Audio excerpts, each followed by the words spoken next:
Soya chunks വെച്ചിട്ട് നല്ല healthy ആയിട്ടൊരു കബാബ് തയ്യാറാക്കിയാലോ. അപ്പോൾ ഡീപ്പ് ഫ്രൈ ഒന്നും ചെയ്യാതെ ജസ്റ്റ് ഒന്ന് ഷാലോ ഫ്രൈ ചെയ്തെടുത്താൽ സംഭവം റെഡി.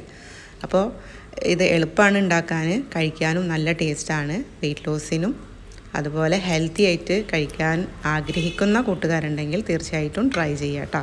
അപ്പോൾ ഇത് തയ്യാറാക്കാൻ വേണ്ടിയിട്ട് ഒരു ബൗൾ എടുത്തിട്ടുണ്ട്. അതിലോട്ട് 1 കപ്പ് സോയാ ചങ്ക്സ് ഞാൻ ചേർത്ത് കൊടുക്കുന്നുണ്ട്. അപ്പോൾ ഇതൊന്ന് കുതിരാൻ വേണ്ടി വെക്കാം. അപ്പോൾ കുറച്ച് ചൂടുവെള്ളം, തിളച്ച വെള്ളം ഞാനിതിലോട്ട് ഒഴിച്ചു കൊടുത്തിട്ട് ഇതൊന്ന് കുതിരാൻ വേണ്ടിയിട്ട് മാറ്റി വെച്ചിട്ടുണ്ട്.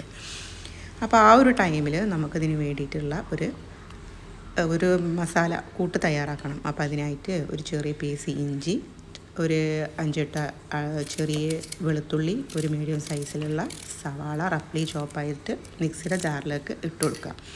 എരിവിനാവശ്യമായിട്ട് ഒരു പച്ചമുളക് കൂടി ചേർത്തിട്ടുണ്ട്. പിന്നെ നമുക്ക് പുതിന ഇല, മല്ലിയില ചേർത്ത് കൊടുത്തിട്ടുണ്ട്. ഇത് നന്നായിട്ട് ഒന്ന് അരച്ചെടുക്കുക. ഇനി നമ്മളുടെ സോയാ ചങ്ക്സൊക്കെ നന്നായി കുതിർന്ന് വന്നിട്ടുണ്ട്.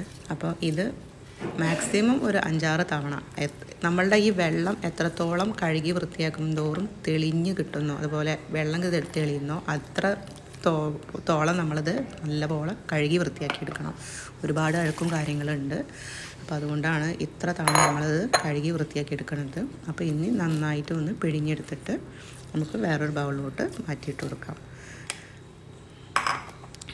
അപ്പോൾ നമ്മളുടെ സോയാ ചങ്ക്സ് ഇവിടെ വൃത്തിയാക്കി വെച്ചത് നമുക്ക് മാറ്റി വെക്കാം. ഇനി നമ്മൾ നേരത്തെ അരച്ച് വെച്ചിട്ടുള്ള ആ ഒരു കൂട്ട് മിക്സിയുടെ ജാറിൽ നിന്ന് ഒരു ബൗളിലേക്ക് ഇട്ട് കൊടുക്കാം കേട്ടോ. ഇനി നമുക്ക് ഇതേപോലെ തന്നെ ഇതേ ജാറിൽ തന്നെ നമ്മൾ മാറ്റി വെച്ചിട്ടുള്ള ആ സോയാ ചങ്ക്സ് ഉണ്ടല്ലോ, ആ സോയാ ചങ്ക്സ് മിക്സിയുടെ ജാറിലേക്ക് ഇട്ടിട്ട് ഒന്ന് അരച്ചെടുക്കണം. ഇതെന്ന് വെച്ചാൽ നമുക്ക് ചിക്കന് അതുപോലെ ബീഫ് അങ്ങനെ അരയുന്നത് പോലെ നമ്മളെ കൈവഴക്കത്തിന് അരഞ്ഞ് കിട്ടില്ല. കൈ പിടിച്ചാൽ നമുക്ക് ഉരുട്ടി കിട്ടുന്ന ഒരു രീതിയിലേക്ക് നമ്മുടെ സോയാ ചങ്ക്സ് വരില്ല. ഇത് ഏകദേശം നമ്മുടെ ഒരു പുട്ടിൻ്റെ ഒരു തരി പോലെ, പുട്ട് നനച്ചാലുണ്ടാവില്ലേ ഇങ്ങനെ തരി പോലെ, അതുപോലത്തെ ഒരു ടെക്സ്ചറിലായിരിക്കും ഇതിരിക്കുക. അതുകൊണ്ട് തന്നെ നമുക്കത് ഉരുട്ടിയാൽ ബോൾ ഷേപ്പിൽ നമുക്കത് കൊണ്ട് ആ ഒരു വഴക്കം കിട്ടില്ല. പിന്നെ നമ്മളിതല്ലാതെ മിക്സിയുടെ ജാറിലേക്ക് ഇട്ട് കൊടുത്തിട്ടുണ്ട്. അതിലോട്ട് പാകത്തിനുള്ള ഉപ്പ്, ഇങ്ങനെ ഒരു പകുതി ചെറുനാരങ്ങ നീര് ഒഴിച്ചു കൊടുത്തിട്ടുണ്ട് കേട്ടോ. ഒരു 1/4 ടീസ്പൂണ് മല്ലിപ്പൊടി, ഒരു 1/4 ടീസ്പൂൺ മുളക് പൊടി, പിന്നെ ഒരു 1/4 ടീസ്പൂണ് ചെറിയ ജീരകത്തിൻ്റെ പൊടിയും 1/4 ടീസ്പൂൺ ഗരം മസാല കൂടി ചേർത്ത് കൊടുത്തിട്ടുണ്ട്. നന്നായിട്ട് ഒന്ന് തിരുമ്മി യോജിപ്പിച്ച് എടുക്കുക കേട്ടോ. അപ്പോൾ ഇത് കണ്ടില്ലേ, പുട്ടിൻ്റെ തരി അതുപോലെ തന്നെ പുട്ടുപൊടി പോലെ തന്നെ ഇരിക്കുന്നുണ്ട്. അപ്പോൾ നമുക്കിത് കയ്യിൽ ബെൻഡിങ് കിട്ടും, നല്ല ഒരു കൈവഴക്കം ഉരുട്ടില കിട്ടുന്ന ഷേപ്പിലാക്കാൻ വേണ്ടിയിട്ട് നിങ്ങളുടെ കയ്യിൽ കടലമാവിൻ്റെ പൊടി ഉണ്ടെങ്കിൽ അത് യൂസ് ചെയ്യുക. ഇനി അതില്ല എങ്കിൽ ഞാനിപ്പോൾ യൂസ് ചെയ്തിട്ടത് എൻ്റെ കയ്യിലിപ്പോൾ ഇല്ലാത്തത് കൊണ്ട് ഞാനിവിടെ ആട്ടമാവാണ് യൂസ് ചെയ്തിട്ടുള്ളത്. അത് ഒരുപാടൊന്നും ചേർത്ത് കൊടുക്കണ്ട, ജസ്റ്റ് നമുക്കൊന്ന് കയ്യിലൊന്ന് ഒതുങ്ങി കിട്ടാൻ വേണ്ടിയിട്ടുള്ള ഒരു പരുവത്തിനാണ് നമ്മളിത് ചേർത്ത് കൊടുത്തിട്ടുള്ളത്.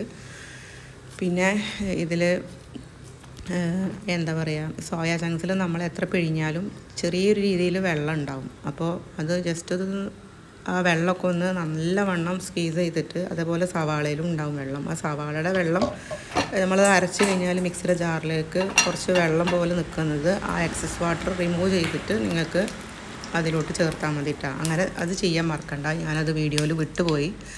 പിന്നെ ഇനി ഇതുപോലെ ഒരു ഫ്രൈ പാൻ വെച്ച് കൊടുത്തിട്ടുണ്ട്. കുറച്ച് വെളിച്ചെണ്ണ, ജസ്റ്റ് ഒന്ന് ഷാലോ ഫ്രൈ ചെയ്യാൻ വേണ്ടിയിട്ടുള്ള 1 ടേബിൾ സ്പൂൺ വെളിച്ചെണ്ണ ഒഴിച്ചു കൊടുത്തിട്ടുണ്ട്. അതിലോട്ട് നമ്മൾ ഇതുപോലെ ചെറിയ ബൗൾസാക്കി എടുത്തിട്ട് ഇങ്ങനെ കൈയുടെ ഉള്ളിൽ വെച്ചിട്ട് പരത്തി കൊടുത്തിട്ട് നമുക്കത് ഫ്രൈ പാനിലിട്ടിട്ട് ലോ ഫ്ലെയിമിൽ വെച്ചിട്ട് പുറമേ നല്ല മുരിഞ്ഞ രീതിയിൽ കിട്ടും വേണം, ഉള്ളു വേവും വേണം, ആ രീതിയിൽ നമുക്കത് വേണം ഫ്രൈ ചെയ്തിട്ട് എടുക്കാൻ. അപ്പോൾ ഒരുപാട് ഹൈ ഫ്ലെയിമിൽ വെച്ച് കഴിഞ്ഞാൽ ഉള്ളു വേവും ചെയ്യില്ല, കരിയും ചെയ്യും, കഴിക്കാനോട്ട് പറ്റുകയും ചെയ്യില്ല.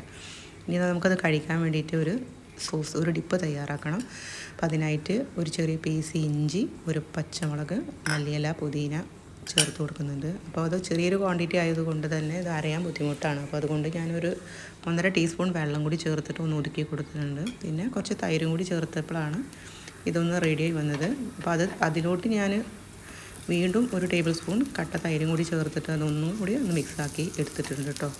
അപ്പോൾ പിന്നെ ഇതിലോട്ട് അപ്പോൾ ഇതിൻ്റെ ഒരു വശമായി വന്നിട്ടുണ്ട്. ഇനി അപ്പുറത്തെ സൈഡ് ഒന്ന് കുക്കാവുന്നത് വരെ നമുക്കത് തിരിച്ചിട്ട് കൊടുക്കാം. ഇനി എണ്ണ വേണമെന്നുണ്ടെങ്കിൽ ഒരു 1/2 ടീസ്പൂൺ ഇട്ടോ ജസ്റ്റ് ഒന്ന് തെളിച്ചു കൊടുത്താൽ മതി. ഇനി ഈ വശം ഒന്നും കൂടി കുക്കായതിൻ്റെ ശേഷം നമുക്കിത് സെർവ് ചെയ്യാം. അപ്പോൾ ഞാനിവിടെ പറഞ്ഞല്ലോ തൈര്, ആ ഒരു മിക്സ് അടിപ്പ് നമ്മൾ ഒരു ബൗളിലോട്ട് മാറ്റിയെടുക്കാം. അതിലിട്ട് ഞാൻ 1 ടേബിൾ സ്പൂൺ കട്ട തൈരും കൂടി ചേർത്തിട്ട് കുറച്ച് തിക്നെസ്സിന് വേണ്ടിയിട്ട് പാകത്തിന് ഉപ്പും കൂടി ചേർത്തിട്ട് ഒന്ന് ശരിയാക്കി എടുക്കുന്നുണ്ട്. അപ്പോൾ നമ്മളുടെ ഈ ഒരു സോയ ചങ്ക്സ് കബാബ് ഇവിടെ തയ്യാറായി വന്നിട്ടുണ്ട്. ഇത് ഹെൽത്തി ആയിട്ടുള്ള ഒരു ഡിന്നർ റെസിപ്പി ആയിട്ടോ നിങ്ങൾക്കത് ബ്രേക്ക്ഫാസ്റ്റ് ആയിട്ടോ ലഞ്ചായിട്ടോ എങ്ങനെ വേണമെങ്കിലും നിങ്ങൾക്ക് ഉപയോഗിക്കാം. പിന്നെ അത് കഴിച്ചാൽ ഒട്ടും വിശക്കും ചെയ്യില്ല, ഹെൽത്തിയാണ് കേട്ടോ.